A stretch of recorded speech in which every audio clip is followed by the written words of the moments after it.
Hey guys, my name is Brian, um, aka Doctor Denim on YouTube, and let me just tell you a little bit about myself. I am currently a full-time reseller. I sell on eBay and some other platforms, but eBay is my main platform.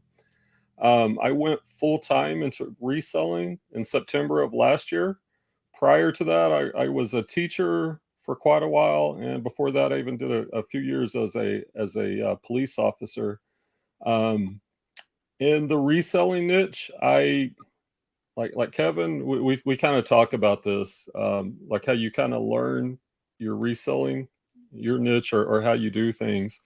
And like a lot of people, I started as a generalist, sold a few things. Like I had a fish aquarium that I got that it kind of broke while I was trying to assemble it. So I had all these parts, and so I said, "Hey, let's try to sell these on eBay," and they sold, and like a light bulb kind of went off. From there, I got on YouTube. Remember, I found Bonafide Hustler, was a big fan of his, still kind of am, and just kind of started learning about going to garage sales, going to thrift stores, finding items, picking them up, flipping them. At that time, I was still teaching full time, so I would do this, on the side after school during the summers, etc. I saw that business began to grow, and over time, I was making as much doing part-time reselling as I was teaching. Well, you know, with what happened recently, teaching just got really tough, and I was like, well, now's the time to take a chance and do something different. So I jumped into reselling full time. Um, throughout throughout my, I guess I've been reselling for about 5 years. I've been a generalist.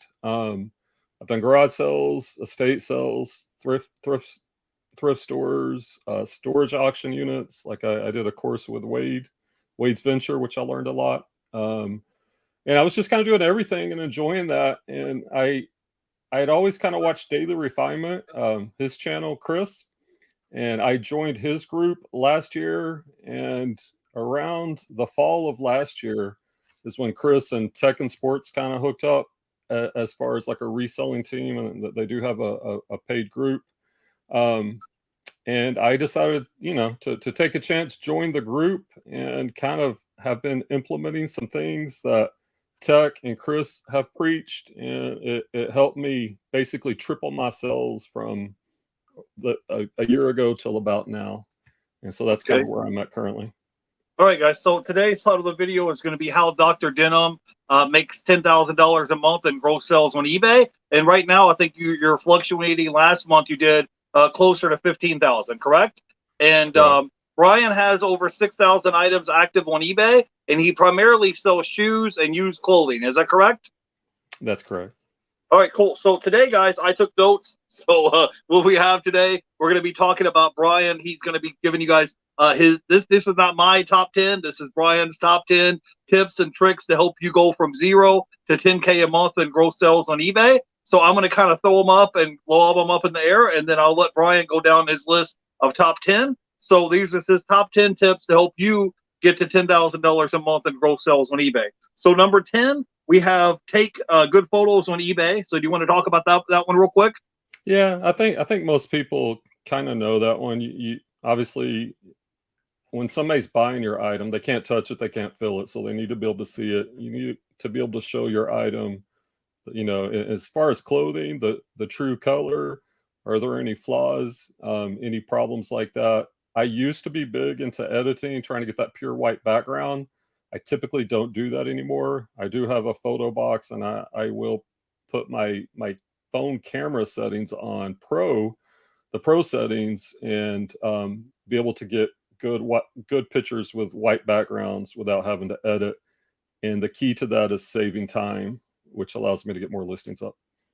Yeah, and so Brian says that he tries to do between 10 to 12 photos on his listings, so that way you could get more eyeballs and more views, and it'll help with the search engine. Number 9 was have good titles on eBay. So do you want to talk about that one? Yeah, and I guess let me give just a little bit of context about this. Like all 10 of these come from eBay's quality listing report, which is a report they generate, and these are metrics that they measure you on.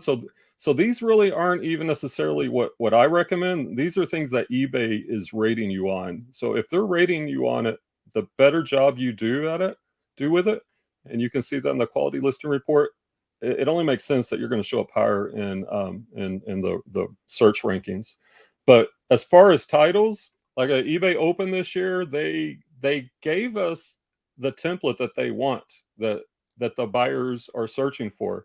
Now, when you're creating a title, that's part of the search. Of course, you got item specifics, but the title is one way a potential buyer can find your item. So the closer your title is to what they're searching, the more likely they are to find it. And you want to kind of think of it as a net. And the wider that net is, the more fish you can catch. And what eBay recommends, and I would say this is true for most items, there are exceptions, is you're going to start out with, like, let's just take clothing since that's mostly what I sell. You're going to start with a brand. What is it? So it could be Levi's 501 jeans, the gender, men's, the size 38 by 32. Then you would put all your keywords at the back, light wash, high rise, classic fit, blue denim, made in the USA, etc. Yep.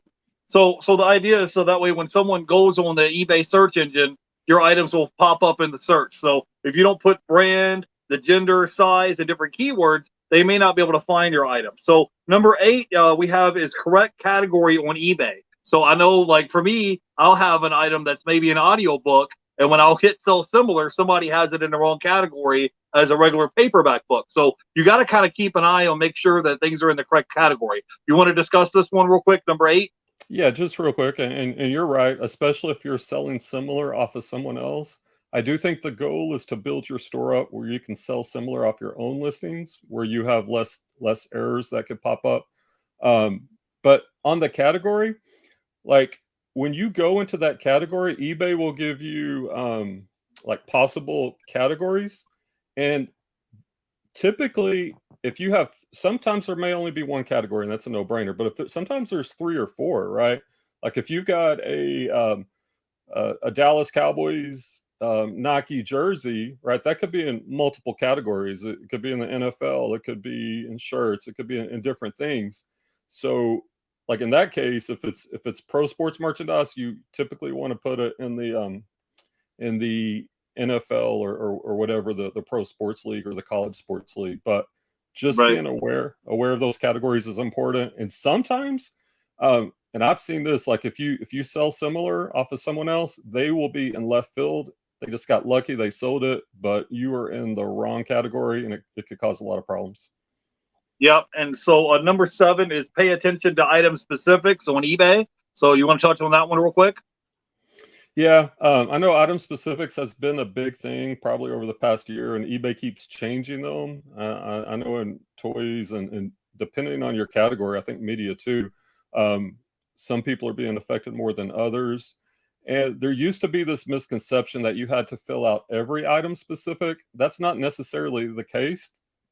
Like, don't waste time filling out item specifics, clicking NA or don't apply, because those item specifics are simply left-hand navigation, which will allow the buyer to use that left-hand navigation like a lot of online retailers to find your item.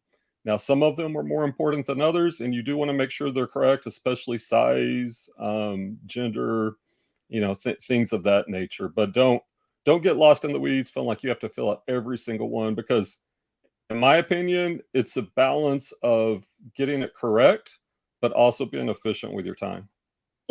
Okay. The next one, number 6, is price the item correctly. So you want to touch on that one real quick? Yeah, and let me put in just a real quick plug because that relates to our podcast we're doing tonight. I'm in the Resellers Roundtable. We do live YouTubes every Thursday night at 7 p.m. Central Standard Time. Matter of fact, I'm hosting it tonight on my channel, Doctor Denim. And in that group, we have Addicted to Hustle, Alton, we have Kevin, the Thrifting Lounge, and we have Scott, Dumpster Diver Dad. And each week we cover a topic, and you can also find our podcast, which we started recently. It's also called the Reseller Roundtable. You can hear us on Spotify and iTunes. But anyway, tonight's topic is that it's dealing with pricing, and pricing is crucially important. And we're going to be talking about slow dime versus fast nickel tonight, and which is better. Now, the way I look at it, if you're selling on eBay, you've got to ask yourself, why are people shopping on eBay? Most people are shopping on eBay for a good deal.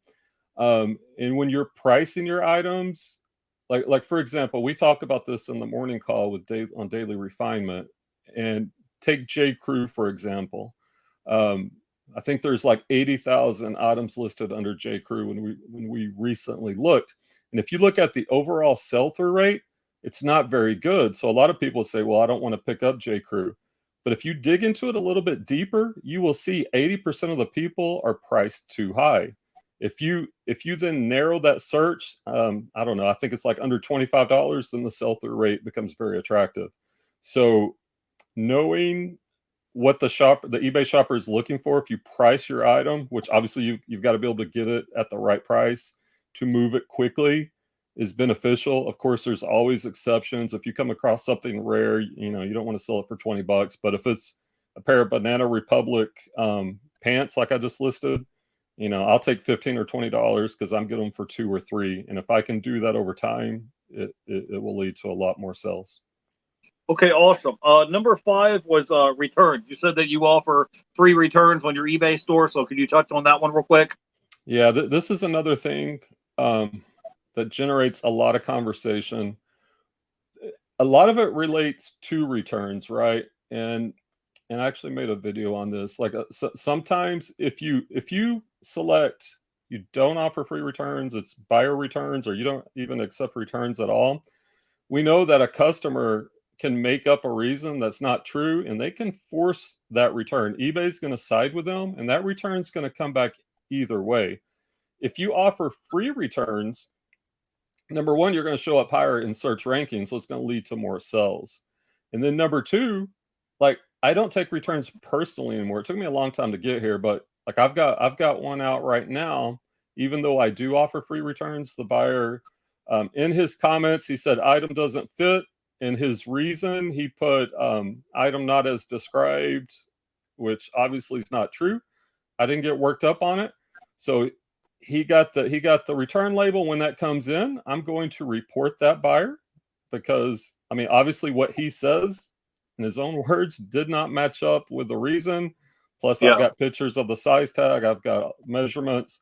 And what that will do, if you don't report those buyers that are being dishonest, what you're going to find out is your service metrics under your INADs, they rate you against your alleged peers, whatever that is.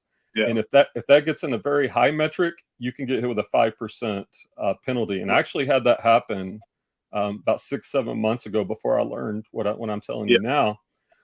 So I report them, and what I find out is almost all those that I report, and of course I'm honest about it. I'm not going to abuse that. You make sure you're being honest. And those cases where I do screw up, I send the wrong item or something, then that's fine. I'll refund them their shipping and everything.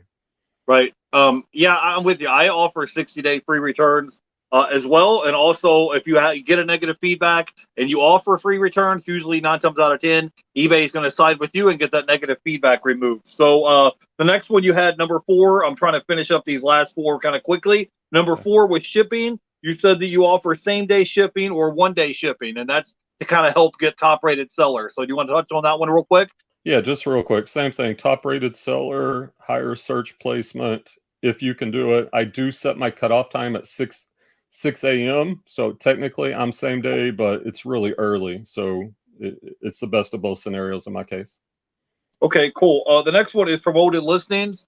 In order for your items to kind of stand out in the search rankings, you want your item to show up on the first page of the search engine. No one's going 3, 4, 5 pages deep looking for a pair of blue jeans or a pair of shoes. 9 times out of 10, they're buying from the first page. So you want to touch on promoted listings real quick? Yeah, my strategy, and there's a lot of different strategies, like Tech and Sports, he does 10% from the get-go, but I mean, he does such volume where he can absorb that. For me, what I found is part of my morning routine is any item that's 1 month or older on eBay, I will then promote it. And I currently promote my clothing. To me, the sweet spot that I've tested is 7%. So I promote my clothing 1 month after it's been listed at 7%, and that will get you higher search visibility. Yeah, you guys can experiment and try it out for yourself. I try to do at least 1%, and I notice like half of my sales come from promoted listings. Just doing 1%. I mean, what's 1% of $20? I mean, it's not a big deal, but if it helps you get more eyeballs in your items, and those more eyeballs should convert into more sales. Number 2 was Markdown Manager, coupon / eBay's promotion / best offers. So, you want to talk about that real quick? Yeah, there's a lot there, but basically use the tools that eBay gives you. I run markdown sales, kind of the same thing. I look at my inventory as far as age. After a month, I'll put it on a markdown sale. I think currently I have a 20% markdown sale on most of my inventory. I use the coupons, which have been converting great. I also accept best offers. I'm just opening the door to allow as many possible sales as possible. And like I said, just experiment with those, but use the tools that eBay gives you. It will generate more sales. Yeah, for sure. I just put my whole eBay store from Black Friday through Cyber Monday. I'll put everything 10% off, and I noticed an increase in sales. And also, you can send out offers to watchers as well. You can turn or best offer on, and that helps as well. And your number 1, your last tip was eBay rewards consistent daily listings. So you want to touch on that one real quick? You talked about having an eBay bank. Go ahead. Yeah, well, if you follow Daily Refinement or Tech and Sports, this is the number one thing is consistency. I think that's the number one key to success. The way eBay is set up, they reward you based on daily activity, especially listing daily. Does that mean you can't miss a day or two? No, I mean, you can. It won't kill you. But if you develop that habit of listing consistently, like when I look at my traffic report, my impressions, my click-throughs, and my sales, they're pretty much consistent because typically I'm listing around 30 items per day, about 6 days a week. So, and you can actually test this, like Tech and Sports. I'm going to quote him a lot because he's where I get a lot of my knowledge from. His wife was the perfect example. Like, she hadn't been listing for a while, just very sporadically. And he showed her sales chart and her traffic chart, and it was like nothing. Then she went from that to listing just 5 a day for like within a week or two, and her sales came up, her traffic came up, and you could see that eBay was rewarding that consistency. I've noticed that when I'm a night person, so when I'm in my room and I've got a YouTube or podcast, or I got my radio on, and I start cranking out listings, and when you get to 10, 15 listings cranked out, and all of a sudden in the background you hear ka-ching, ka-ching, ka-ching, so your items just start slowly selling as you're listing items. And I don't think that's a coincidence. I think that's a whole computer algorithm thing. So anyways, hey, we're trying to keep this video around 15 minutes. So hey, Brian, tell everybody where they can go by and check you out on YouTube, so the way they can go ahead and follow you and subscribe to your channel. Yeah, come check out my channel. It's Dr. Denim on YouTube. I've just started getting back into creating more content after being away for a while. So come check me out for more tips like this and other reseller content. All right, you have some final thoughts that you can leave our audience with real quick? Yeah, I'll just kind of piggyback off that last point. I think the most important thing for reselling is consistency, whether that's listing, sourcing, gaining knowledge. I also lead a book club and Tech and Sports group on Mondays where we read, discuss, and talk about how we can apply like business books and different types of books. So you just want to grow in all areas of your life consistently. And like Chris this morning was talking about the compounding effect. And over time, those efforts will yield bigger and bigger results. So just be consistent. All right, guys. Yeah, all the links are going to be down below. Go ahead and follow our guest, Dr. Denim. We're going to try to help him get to 1,000 subscribers. So go ahead and follow our guest. All the links are going to be down below in the description. So until next time, you guys have a great day. We'll catch you in the next video. Bye, guys.